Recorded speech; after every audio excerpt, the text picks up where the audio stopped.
Assalamualaikum sahabat takwa. Kita kan setiap hari ya dalam sholat selalu memohon, ihdinas siratal mustaqim. Tunjukilah kami jalan yang lurus. Ini doa inti kita. Betul sekali. Nah, ayat ke-7 surat Al-Fatihah ini langsung nyambung sahabat takwa. Kayak ngasih detail gitu, jalan lurus yang mana sih yang kita minta? Iya, persis. Ayatnya kan, siratal ladzina an'amta alaihim ghairil maghdubi alaihim waladdallin. Nah itu dia. Hari ini kita coba dalami yuk makna ayat penutup Al-Fatihah ini. Kita coba lihat penjelasan dari para ulama, misalnya dari Imam Al-Baghawi atau Ibnu Atiyah dalam kitab tafsir mereka. Boleh?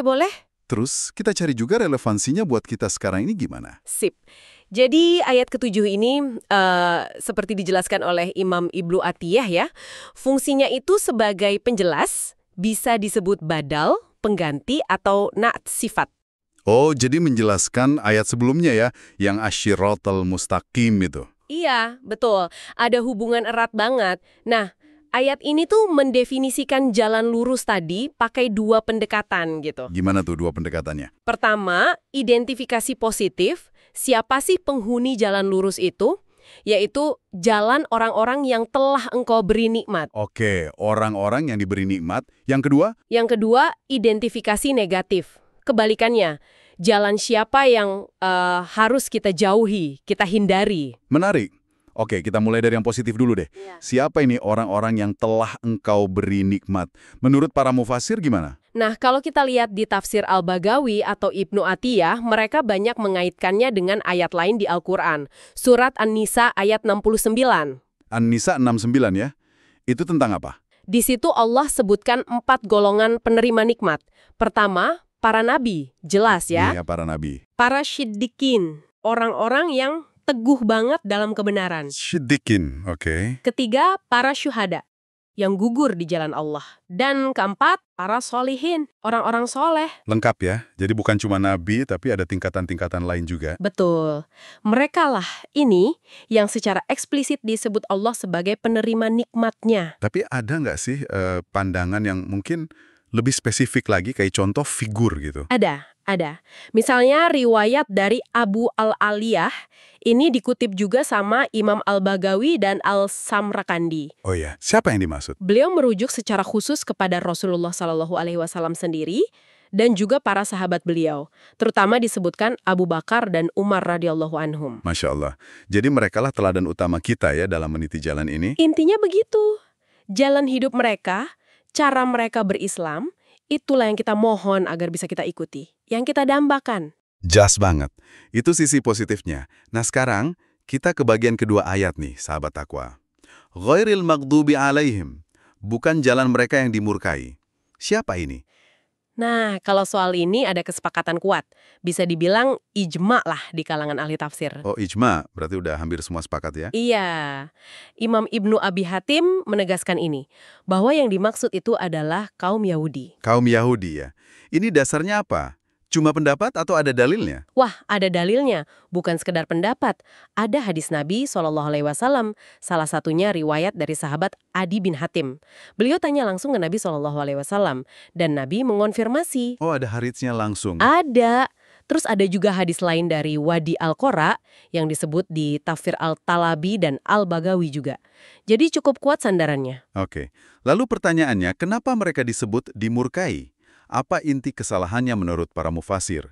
Seperti Ibn Atiyah misalnya. Nah, tafsir Ibn Atiyah itu menguraikan cukup detail. Sebab utamanya adalah mereka itu tahu kebenaran tapi sengaja menolaknya. Tahu, tapi menolak. Betul. Mereka dibeli ilmu lewat Taurat, mereka bahkan kenal ciri-ciri nabi akhir zaman yang akan datang, tapi mereka dustakan. Kenapa? Bisa karena sombong, dengki, atau ya kepentingan duniawi. Berat juga ya. Belum lagi pelanggaran lain kayak membunuh para nabi, mengingkari nikmat Allah. Jadi polanya itu jelas, punya ilmu tapi nggak diamalkan, atau tahu tapi membangkang. Wah ini pelajaran penting banget ya. Bahaya kalau ilmu nggak bikin kita tunduk. Oke, kita lanjut ke bagian akhir ayat sahabat takwa. Waladdallin dan bukan pula jalan mereka yang sesat. Ini juga sama. Mengacu pada hadis yang sama dari Adi bin Hatim dan Wadi Al-Tura tadi, para mufasir juga sepakat.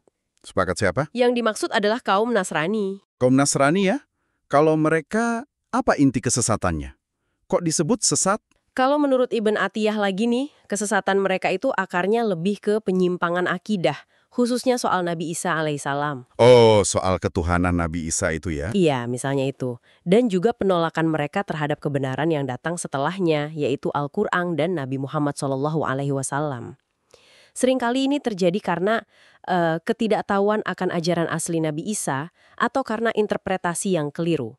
Jadi kalau tadi Yahudi itu tahu tapi menolak, Nasrani ini lebih ke tidak tahu jalan yang benar atau salah jalan gitu ya?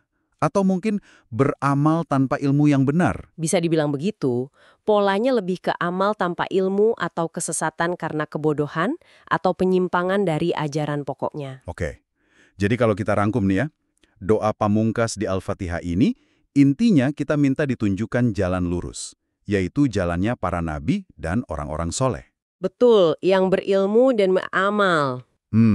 Sekaligus kita minta dilindungi dari dua model penyimpangan utama.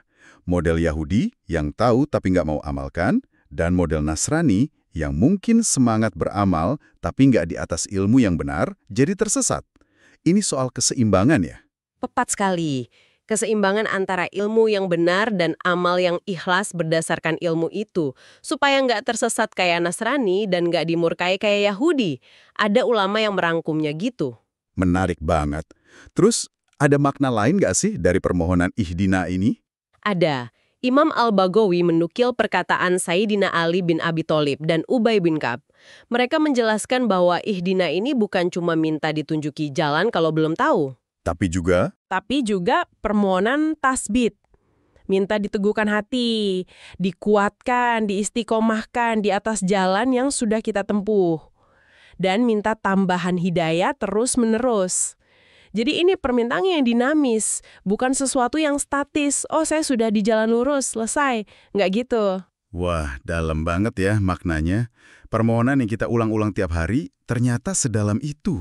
Ini jadi pengingat kuat buat kita semua. Iya, mengingatkan pentingnya terus belajar ilmu agama yang benar, dari sumber yang benar. Dan yang nggak kalah penting, mengamalkannya dengan konsisten dan ikhlas.